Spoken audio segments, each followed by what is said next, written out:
Dieu continue d'agir dans notre vie. Même étant au Canada, à des kilomètres, les prières de papa et maman ne regardent pas la distance. Il y avait un caillot de sang qui était dans mon pied. Ça n'allait vraiment pas chez moi. J'arrivais même pas à marcher, j'arrivais à rien faire, mon pied était enflé. Il y a un dimanche où mon grand frère était à l'église et papa était en train de prier pour lui par rapport à la même maladie. Et moi, je suivais le culte.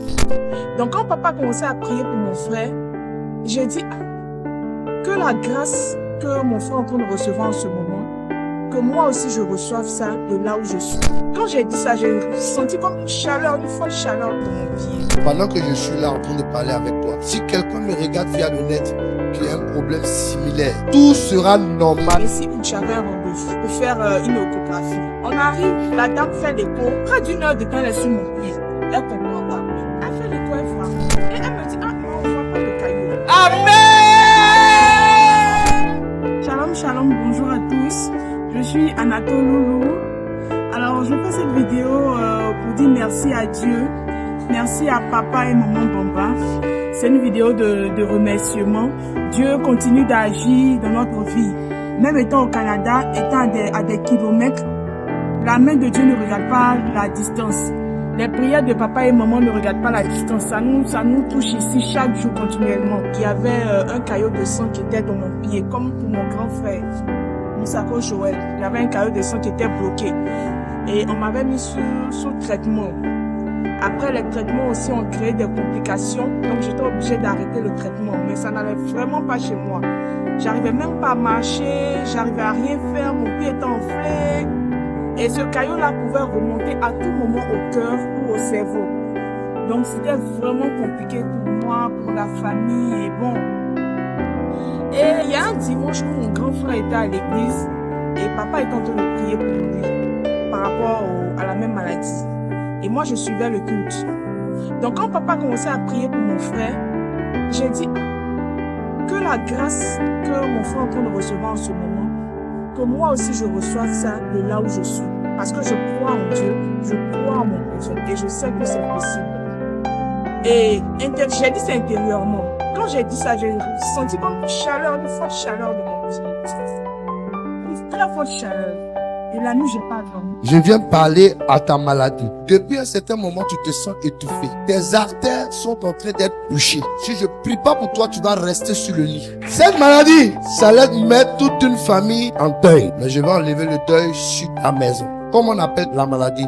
Thrombose veineuse. Pendant que je suis là en train de parler avec toi, si quelqu'un me regarde via le net qui a un problème similaire, tout sera normal. Il peut verser tout, il boit, et on va prendre encore 3 fois. Et c'est fait.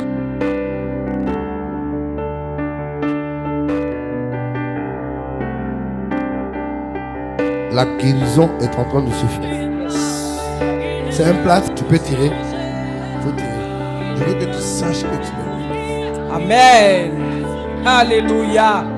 Acclame bien.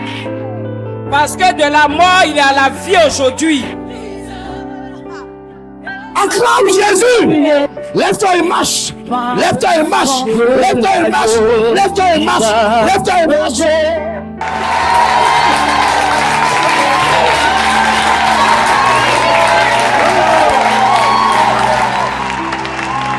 Demande-lui, demande-lui.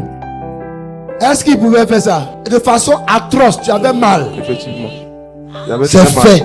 Mon frère, mon Dieu t'a guéri. Amen. Ici où j'avais un rendez-vous pour faire une échographie. La dame fait l'écho. Près d'une heure de temps, elle est sur mon pied. Elle comprend pas. Donc là, j'avais arrêté le traitement. On avait demandé d'arrêter le traitement depuis 4 mois. Après l'écho, elle voit rien. Et elle me dit, non, on voit pas le caillot. Je dis, gloire à Dieu. On voit pas le caillot. Que normalement, ça doit partir progressivement. Mais c'est comme si même ça n'a jamais été dans ton pied. Parce que ça n'a même pas laissé de séquelles pour et tout. Elle a 2 secondes pour venir faire encore. Ils ont fait, elle a fait rien. Elle dit, faut rentrer chez le spécialiste. Il va voir le fils. Parce qu'il veut qu'on mette la main. J'ai pas voulu faire. Il dit, mais là, tu es sauvé. Et tu peux faire un enfant encore. On a commencé à. Il dit, dès maintenant, dès que tu sors d'ici, tu stoppes tous les médicaments. Je veux plus que tu prennes de médicaments parce que tu es guéri. Je dis gloire à Dieu. Et le médecin de famille aussi, il a pris ma tension. Il est étonné. ma tension est stable. Il dit, tu stoppes tous les médicaments. Donc, par jour, je pouvais prendre 10 à 12 cachets. Chaque heure, c'est-à-dire mon alarme sonne chaque 5 minutes, je dois prendre les médicaments jusqu'au soir. Même la nuit, 1h, 2h du matin, je me levais pour prendre les médicaments. Mais aujourd'hui, je suis totalement guérie. Je veux dire merci à Dieu. Papa, maman, merci. Que Dieu continue de vous bénir. Que Dieu continue d'avoir la main sur vous, afin que votre grâce continue de déverser sur nous, sur tous vos enfants, sur les enfants de nos enfants, ainsi de suite de génération en génération. Merci et puis attachez-vous toujours à ce mystère. Soyez bénis. Le passé est passé, voici toutes choses sont